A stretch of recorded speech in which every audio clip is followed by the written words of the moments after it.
நான் இப்படி யோசிக்கிறேன், எத்தனை பேருக்கு மனம் சுத்தமாக இருக்கிறது? மனம் படைத்தவன் தான் மனிதன், மனதோடு தொடர்பு கொண்டதுதான் மனிதம். இந்த மனதை பற்றி மகாகவி பாரதியார் பேசுகிறார். எதற்கு இந்த விழா, எதற்கு இசை, எதற்கு கோவில்? எல்லாம் மனித மனங்களை சுத்தப்படுத்துவதற்கான முயற்சிகள் தான். எங்கே மனித மனங்கள் சுத்தமாக இருக்கின்றனவோ அங்கேதான் வாழ்க்கையினுடைய வெளிச்சம். நான் ஒரு விஷயத்தை சொல்றேங்க, சிறிய வாய்தான் பெரிய வார்த்தை சொல்ல போகிறது. எத்தனை பேர் இதை மனங்களில் எடுத்து செல்வீர்கள் என்று எனக்கு தெரியாது. எந்த ஒரு கேளிக்கையும் அந்த பொழுதோடு அந்த மகிழ்ச்சியை முடித்துக் கொள்ளும். ஆனால் சிந்தனை அப்படிப்பட்டதல்ல. பஞ்சபூதங்களில் சிந்தனை என்பது நெருப்பு. நெருப்பு சிந்தனையை நான் வீசுகிறேன். இங்குள்ள யாரேனும் சொல்லிவிட முடியுமா மன தூய்மை என்றால் என்ன? யாருக்கேனும் விளக்கம்? எது மன தூய்மை? எப்படி சொல்லி தந்திருக்கிறார்கள் நமக்கு? மன தூய்மையோடு இரு என்றால் ஒரு பட்டியல் போடுகிறார்கள், அப்படித்தானே?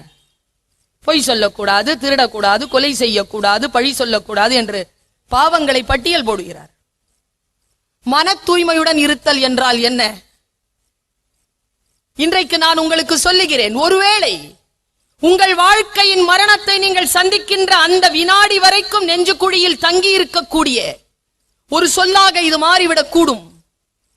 மன தூய்மை என்பது என்ன தெரியுமா? பொய் சொல்லுவது, திருடுவது, இது எல்லாம் செய்யாத மனம் கிடையாதுங்க. எந்த மனம் அமைதியாக இருக்கிறதோ அந்த மனம்தான் தூய்மையான மனம். நம்மில் மனதிலே அடக்கம் இல்லை. மனம் துள்ளி குதித்துக் கொண்டிருக்கிறது, மனம் கோபப்படுகிறது, மனம் எதையோ தேடுகிறது, மனம் அலைச்சலில் இருக்கிறது, மனதிலே நிதானம் இல்லை. இப்படி நிதானம் இல்லாமல் கோபப்பட்டு அலைந்து கொண்டிருக்கக்கூடிய மனதிலே தூய்மை இருக்க வாய்ப்பில்லை. எந்த மனம் அமைதியாக இருக்கிறதோ, அதனால் தான் சொன்னார்கள் அடங்கிய மனமே குரு. எந்த மனம் அடங்கி இருக்கிறதோ அந்த மனமே குரு. மன அடக்கம் என்பது, மன தூய்மை என்பது இதுதான். நீங்கள் கேள்விப்பட்டு இருக்கலாம். நான் சொல்ல போகின்ற இந்த சம்பவத்தை கேள்விப்பட்டிருந்தால் நினைவுபடுத்திக் கொள்ளுங்கள், கேள்விப்படவில்லை என்றால் தெரிந்து கொள்ளுங்கள். 2 துறவி இருந்தாங்களாம். ஒண்ணுக்கு 20 வயசு, ஒண்ணுக்கு 17 வயசு. 2 இளம் துறவிகள். ஒரு மிகப்பெரிய வேலையை முடித்துவிட்டு தன் ஆசிரமத்திற்கு சென்று கொண்டிருக்கிறார்கள் 2 பேரும். சாயந்தரம் 6 மணிக்கு மேல போனா ஆசிரமத்துக்குள்ள நுழைய முடியாது. அது கூட பிரச்சனை இல்ல, வெளியில தூங்கிக்கலாம். அந்த 2 இளம் துறவிகளுக்கு என்ன பிரச்சனைனா, தான் உள்ள போகலன்னா 6 மணிக்கு முன்னால குரு சாப்பிட மாட்டார். 6 மணிக்கு அவர் இந்த 2 சிறிய இளம் துறவிகளோடு தான் உண்பார். வேகமா ஓடுறாங்க. எப்படி போனாலும் சூரியன் அஸ்தமிச்சிரும். அதனால சின்ன துறவி சொன்னாராம் பெரிய துறவி கிட்ட, வேகமா போனா அங்க போய் சேர முடியாது, எவ்வளவு ஓடினாலும் சேர முடியாது. ஒண்ணு செய்யலாம், குறுக்கால போனோம்னா போயிடலாம். குறுக்காலையா? குறுக்காலெல்லாம் போயலாது. ஏன்? அங்க பொம்பளை பிள்ளைகள் குளிக்கிற துறை இருக்கு, அங்க போயலாது. எப்பா அவங்க பாட்டுக்கு அங்க குளிச்சிட்டு இருக்கிறாங்க, நமக்கு என்ன? நாம இந்த பக்கம் ஓடி வேகமா போயிடலாம். இல்ல, வர முடியாதுங்கிறது 20, வரலாம் வான்னு இழுத்துட்டு போகுது 17. போயிட்டாங்க. போகும்போது அங்க துறை நிறைய பொம்பளை பிள்ளைகள் குளிக்கிறாங்க. குளிச்சிட்டு இருந்ததை பார்த்த உடனே மேல் துண்டை எடுத்து தலையில வச்சுக்கிட்டு மறைச்சுக்கிட்டே ஓடுறது 20. 17 ஒரு சந்தர்ப்பமும் ஒன்னும் பெருசா அது நினைக்கல. அப்படியே அது பாட்டுக்கு வேகமா ஓடிக்கிட்டு. துபீர்னு ஒரு சத்தங்க.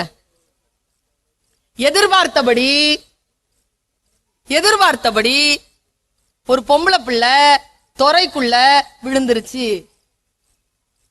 நேரா இந்த 2 பேர்ல இந்த சின்ன சாமி இருக்குல்ல, அது சொல்லுச்சு பெரிய சாமி கிட்ட, கொஞ்சம் நில்லு, அந்த பிள்ளை விழுந்துருச்சு, சத்தம் கேட்டுச்சு இல்லையா, ஐயோ காப்பாத்து சொல்லி நான் போய் காப்பாத்திட்டு வரேன். பெரிய சாமி சொன்னாரு, இங்க பாரு, அது பொம்பளை பிள்ளை, நாம தவத்துல இருக்கோம், தொட முடியாது. நீ வா, அவங்க வேற யாரையாவது காப்பாத்துங்க, வேற யாரும் இல்லையா, நாம தான் காப்பாத்தணும், இருயான்னு சொல்லிட்டு போய் குதிச்சு அந்த பொம்பளை பிள்ளைய தூக்கி கரையில சேர்த்து அதுக்கு ஃபர்ஸ்ட் எய்ட்லாம் பண்ணிட்டு கிளம்புறார். இந்த பெரிய துறவி இருக்கார்ல, அவர் பார்த்துக்கிட்டே இருக்கார். பார்த்துட்டு சொன்னார், நீ எத்தனை மாசம் ஆச்சு வந்து? 15 வயசுல வந்த, 2 வருஷம் இல்ல, தீட்சை வாங்கிட்டல்ல, அவ்வளவுதான்.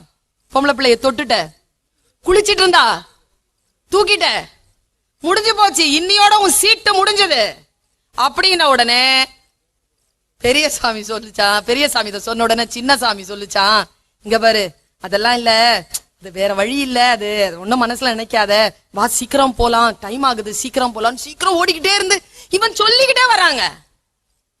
ஒரு எல்லையில போய் நிக்கிற வரைக்கும் சொல்லிக்கிட்டே இருக்கிறான். தூக்குனியாடா, பொம்பளை பிள்ளடா, தொட்டியாடா, தூக்குனியாடா, இப்படி போட்டே இல்ல, இப்படி போயில தூக்கிட்டு வந்த, என்னென்னமோ சொல்றான்.